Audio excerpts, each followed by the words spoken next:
Is this as good as that? Or should I say, is that as good as this?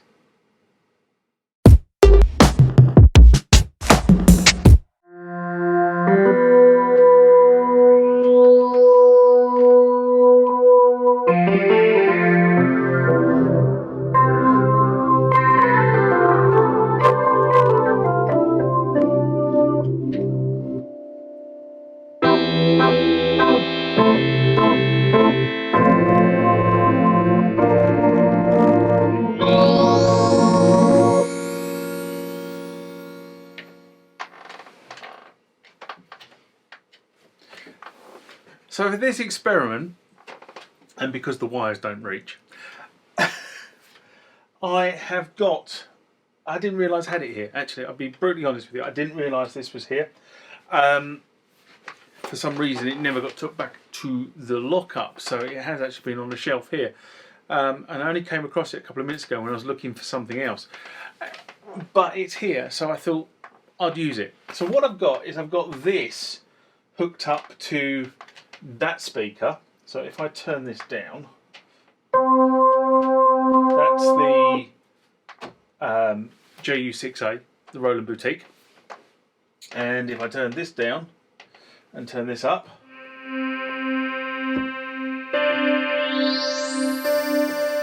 that's the original Juno-106. So this is in Juno-106 mode at the moment. And it's got chorus 2 on, just like this has. So if I play them together,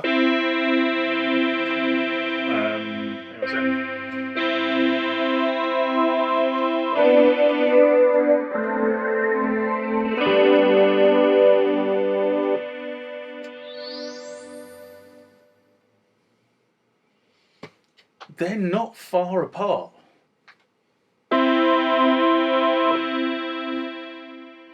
Not far apart.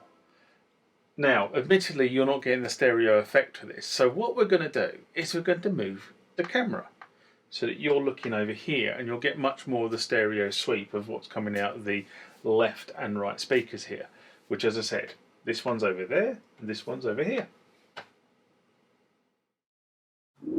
Remember, like, comment, subscribe to the channel. Go over to Instagram and follow me there. Go over to Facebook, follow me there. That's where the normal notices are. And consider becoming a Patreon. Okay, for the purposes of this, you don't need to see my face. You just need to see the keyboards. By the way, this is kind of my mini workspace at the moment. I'm not using the goldfish bowl because it's got other things in it. So I'm kind of using the workshop for this, which is good. So what you're seeing up here on the screen here, out of shot, is this is a Muse receptor, which I'm not actually got plugged in at the moment, but I could use this as a mixer if I wanted to. I'm not using it at the moment.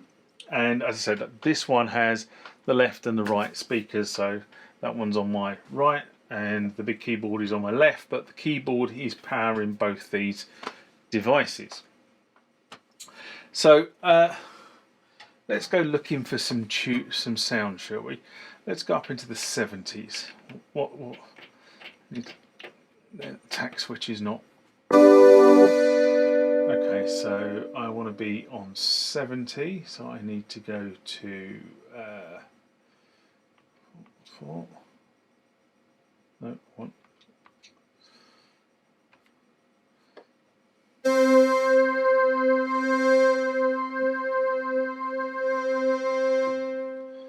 Okay, this is patch 77, and it's running dry. You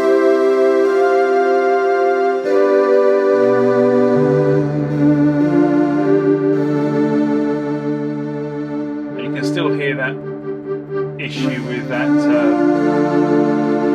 voice chip.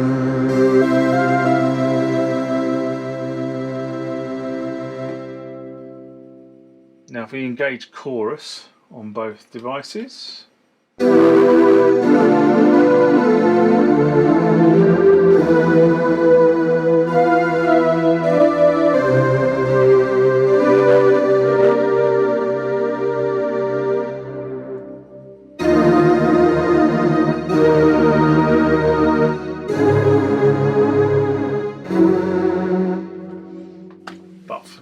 scuff notes there, but effectively I have to be honest and say the patches on the JU-06 are so close.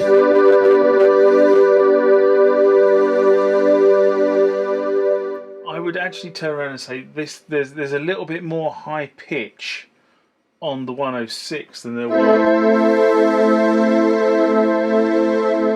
but that could well be because this is not set up the same as the 106, but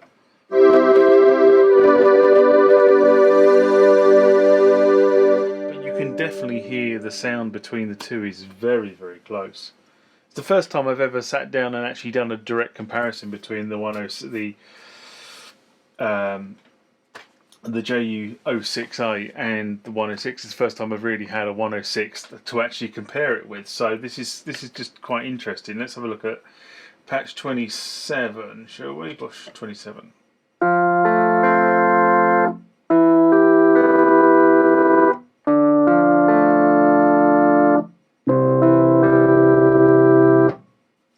Very interesting. So no chorus. Let's put chorus on it.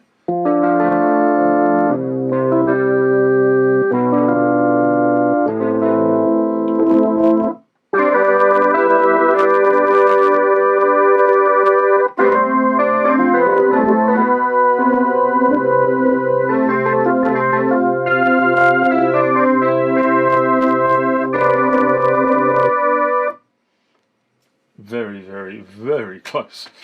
Let's have a look and see what's up in the 80s. Let's just turn this one down for a sec. What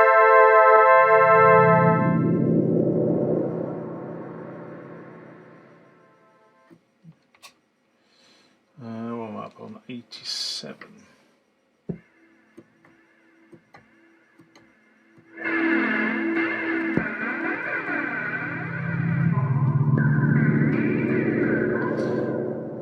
So the 106 has got a much lower attack rate on this particular one. If I take out that,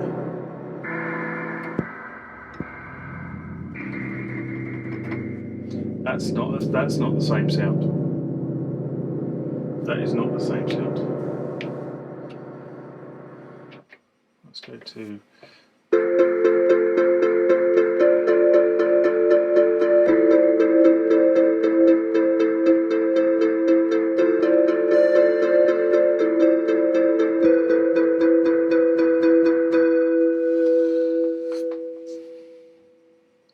What's really interesting about the 106 is I'm struggling to remember how to get this into the extended bank. So on this keyboard here, you've got Group A and Group B. So Group A is pretty much what seems to be programmed into the JU-06A, and then you've got this extended bank.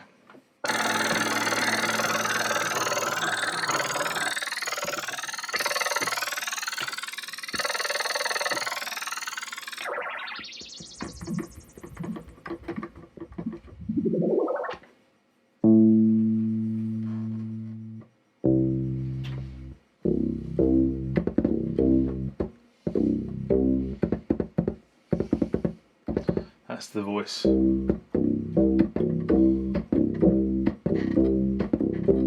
Strange that.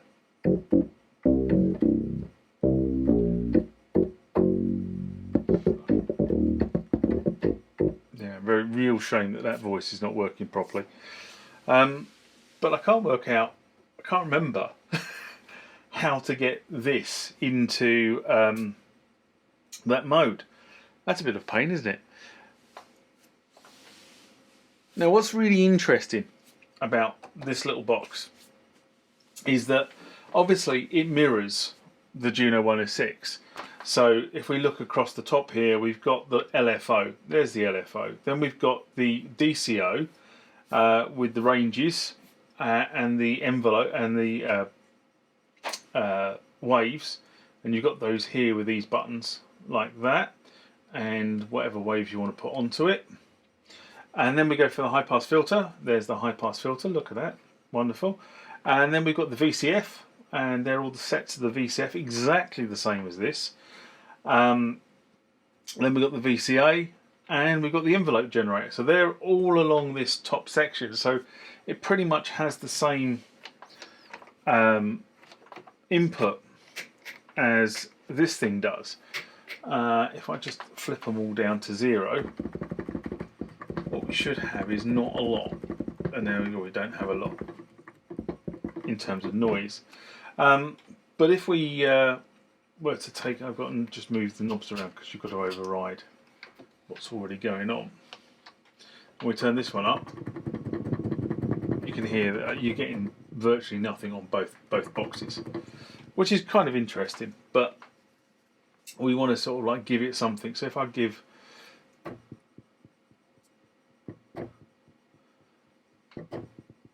I'm not sure that comes across on camera, but you can hear a rate.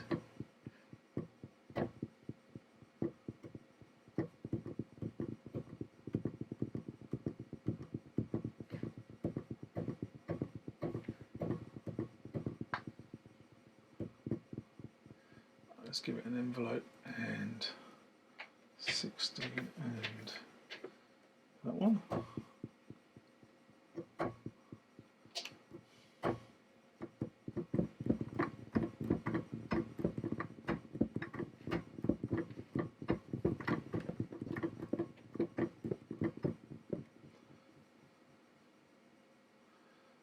What's interesting is this is you can feel this click between 0 and 3. This one doesn't, but let's just take all these up just to start generating a waveform of some description.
Well, it was going so well. And then it stopped. Now theoretically it should be giving me the same sound, but it's not.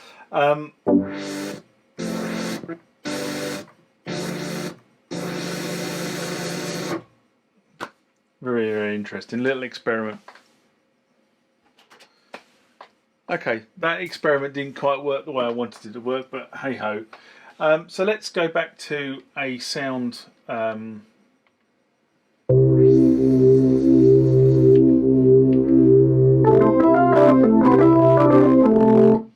Okay, so one of the things the 106 lacks is an arpeggiation facility, and I can't remember whether there was actually one on the 60, but the 106A does have an arpeggiation system on it. It's very simple. It's up and down, or down. So I've got it set in the middle at the moment, and it's 1 octave, 2 octaves, or 3 octaves. So let's go for 2 octaves, and let's play a.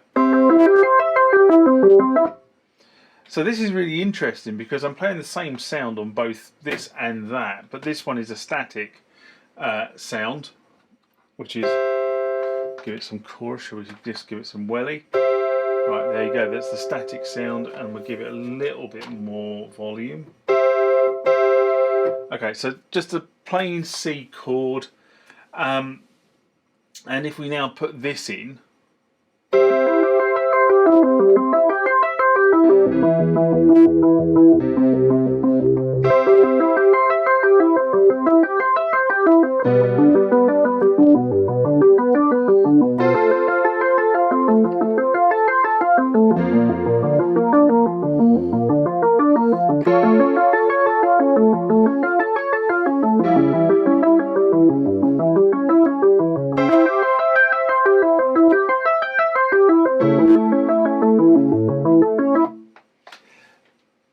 so it is quite interesting how the sort of the sounds come together. I do quite like the arpeggiation. It's simple. It really is simple.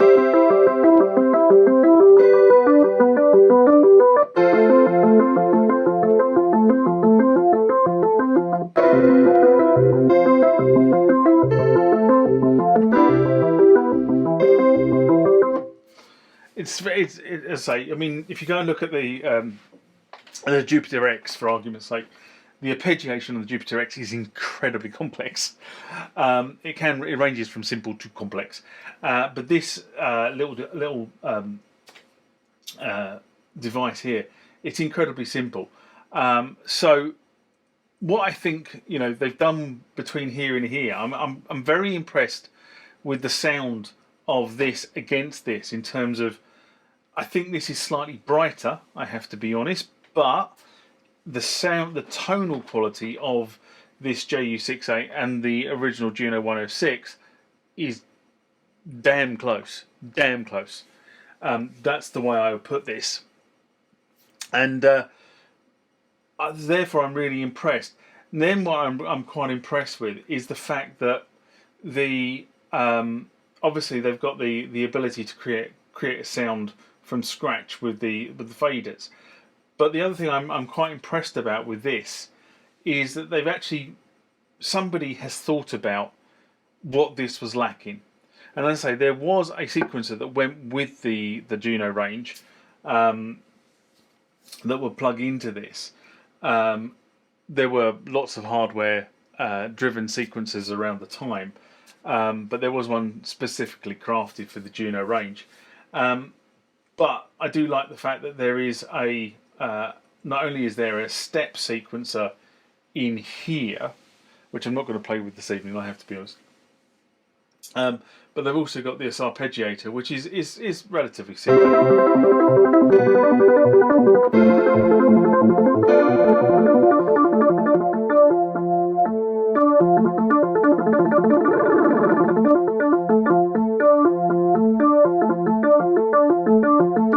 Just like that.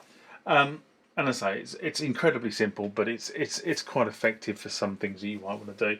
The other thing I like about this is that if I just turn the 106 out and then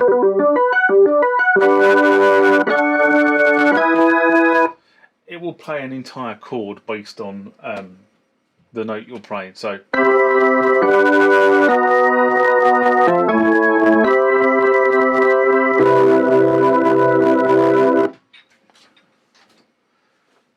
sorry, I had to pause the camera because one of the housemates came in with a cup of tea, and they put it over there. And I never have fluids near keyboards, so the tea needs to be moved to over there. But I carry on. Where was I? So the arpeggiator, and then you've got the, as I said, you've got the chord function.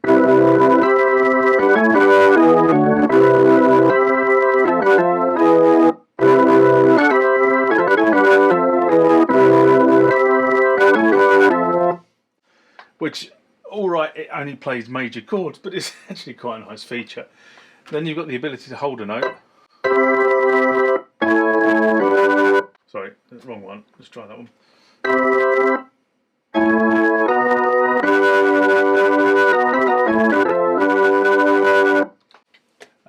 which doesn't seem to be doing what I thought it was like doing, because I thought when it did that it would hold the note, but it's not. Anyway, so that's the 106 with being played through. Take that off. Very, very close, I have to be honest, and so I'm not giving it a full test drive like you would expect to see one of the other commentators do, but I thought it was worthwhile, seeing as this was here and this was here, and it's probably the only time that these two are going to be in the same part of my universe for quite some time, that I thought it was worthwhile just putting these two together and saying, okay, what do they sound like? What I will say about the 106 and what I will say about this Juno-106A, so JU-06A, is that this and this are so close together, you can use one of these for producing those funky Juno sounds. So either the funky Juno bass lines you can reproduce on here, and I've got to think about where a bass line is. Let's see if it's... Let's just turn this down, see if we can get them. No. Oh, I've got that one turned down, that's why it's not.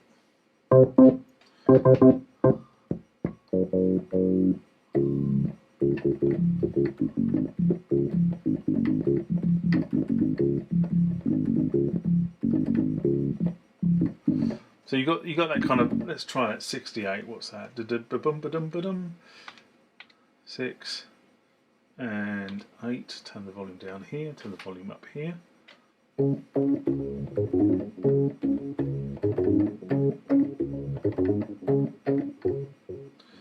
Okay, so that's got some chorus on it. Let's give it some.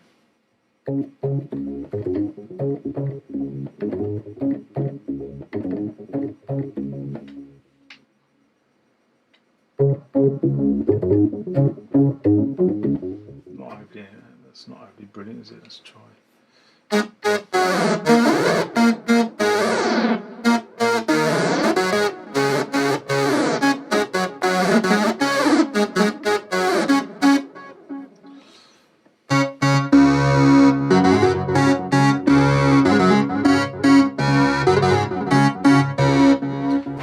So you can, not only can you give those funky bass lines a go. Oh, you can have both of them.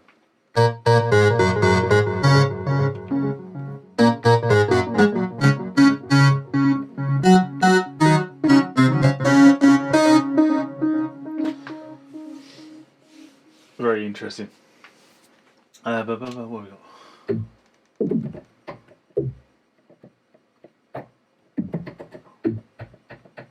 Quite sure what I've done there. Let's put it back to that mode.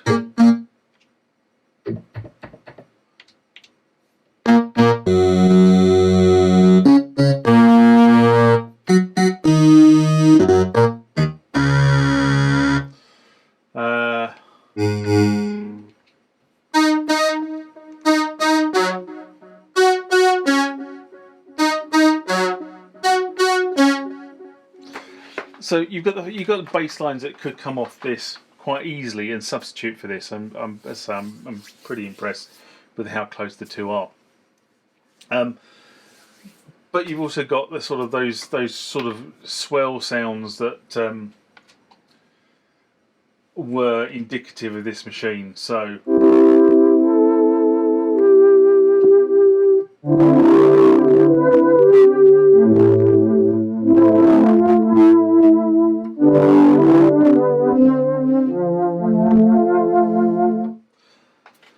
So lovely pads in section 1.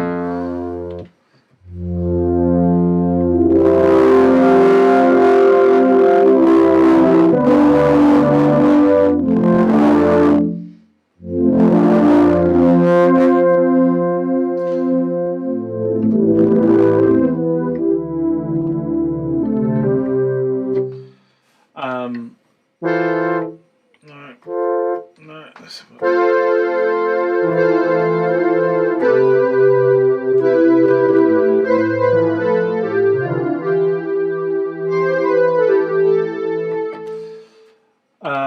So not only have you got the bass sounds that this thing was used for, you've got the swell sounds and the big pads. This also has it. So as a comparison, a short comparison between these two machines, I have to be honest to say,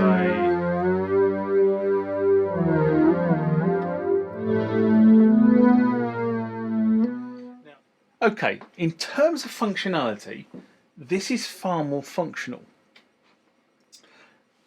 in all but one way. And if I were to sort of just lean back, can you see this area here of the JU-106? On the JU-106, what you can do is, if I go back to bringing the 106 in and take out the 06, let's go.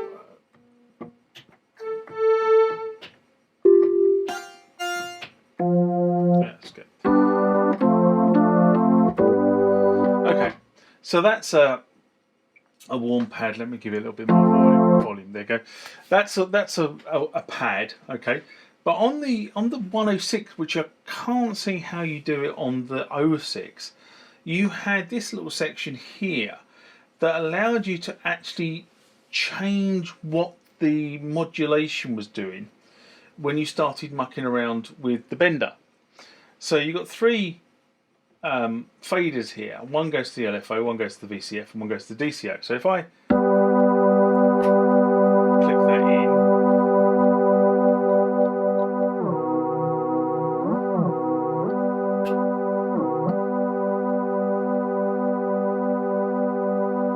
this is where I find a sound that doesn't.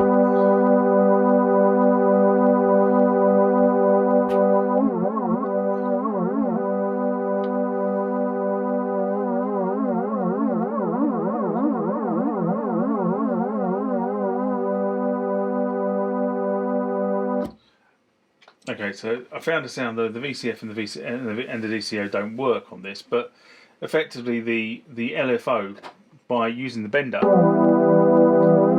can increase how much of the low frequency sound or low frequency oscillator is being modulated by the bender, which changes the sound, of course. Now, if you go,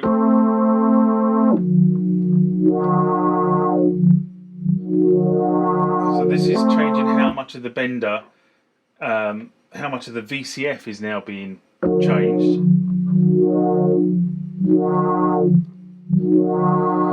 And I think you can do the same with the DCO, so the speed of the DCO.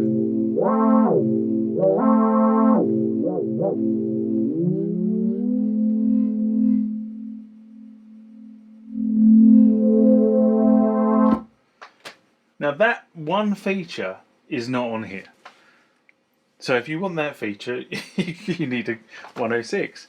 So that's just kind of an interesting thing. So I'll just go back to what I was saying.